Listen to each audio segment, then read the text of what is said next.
Hello students, welcome to my YouTube channel.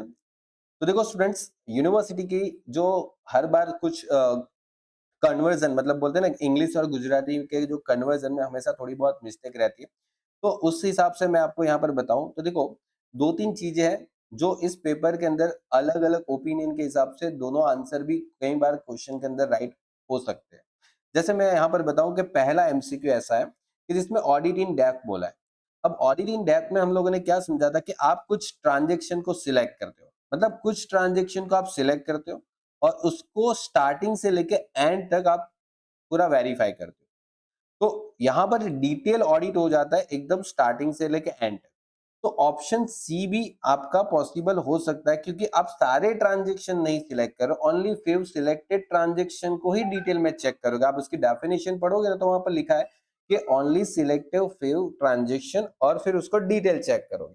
ठीक है, तो एग्जैक्टली यहाँ पर डिटेल ऑडिट भी इसको बोल सकते हैं। ठीक है, कि एकदम डिटेल में ऑडिट किया है उस टॉपिक को। अब एक दूसरी बात यहाँ पर हो सकता है कि जो गुजराती मीडियम के स्टूडेंट्स हैं और जो इंग्लिश मीडियम के स्टूडेंट हैं, अब देखो यहाँ पर फ्लोटिंग एसेट दे रखी है।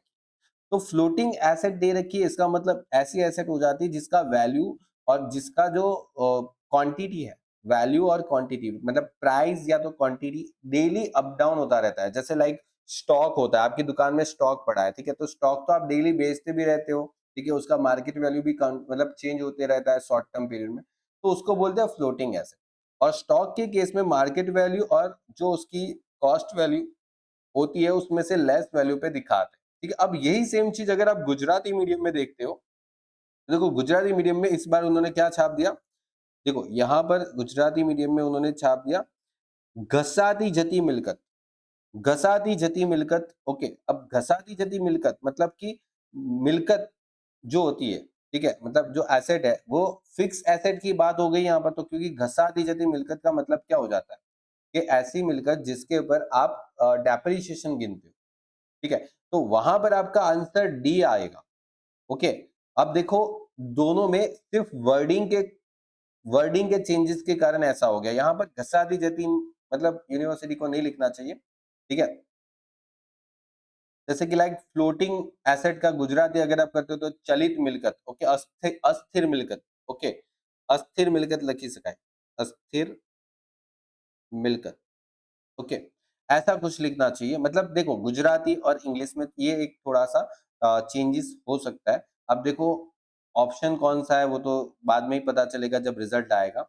और काफी सारा स्टूडेंट्स जो है वो उनका ये भी कहना है कि सर बुक्स के अंदर जो मेन पर्पस है उसमें डिटेक्टिंग और मतलब डिटेक्ट और एरर एंड फ्रॉड भी है, ठीक है।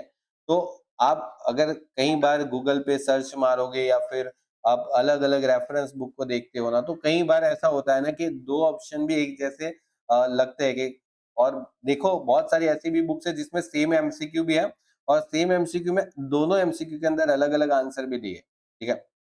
तो ऐसा हो सकता है कभी कभी कि आंसर जो है वो दोनों पॉसिबल हो सकता है, लेकिन अभी हमें ये देखना है कि हमारा बेस्ट आंसर यहाँ पर कौन सा हो जाता है, ठीक है। बाकी तो अभी देखते हैं कि कुछ एमसीक्यू आपको पता ही है कि कैसे है, कि जहां पर दो आंसर ऑलमोस्ट पॉसिबल हो सकते हैं, ठीक है। जैसे मेरे दो तीन जो सीए के स्टूडेंट है वो खुद बोल रहे हैं कि सर हाँ ये दोनों पॉसिबल हो सकते हैं, ठीक है।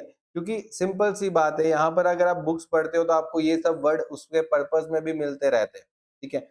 और यहाँ पर एमसीक्यू में चार में से अपने को एक बेस्ट अल्टरनेटिव सिलेक्ट करना होता है। ओके, चलिए तो गुड बाय, टेक केयर।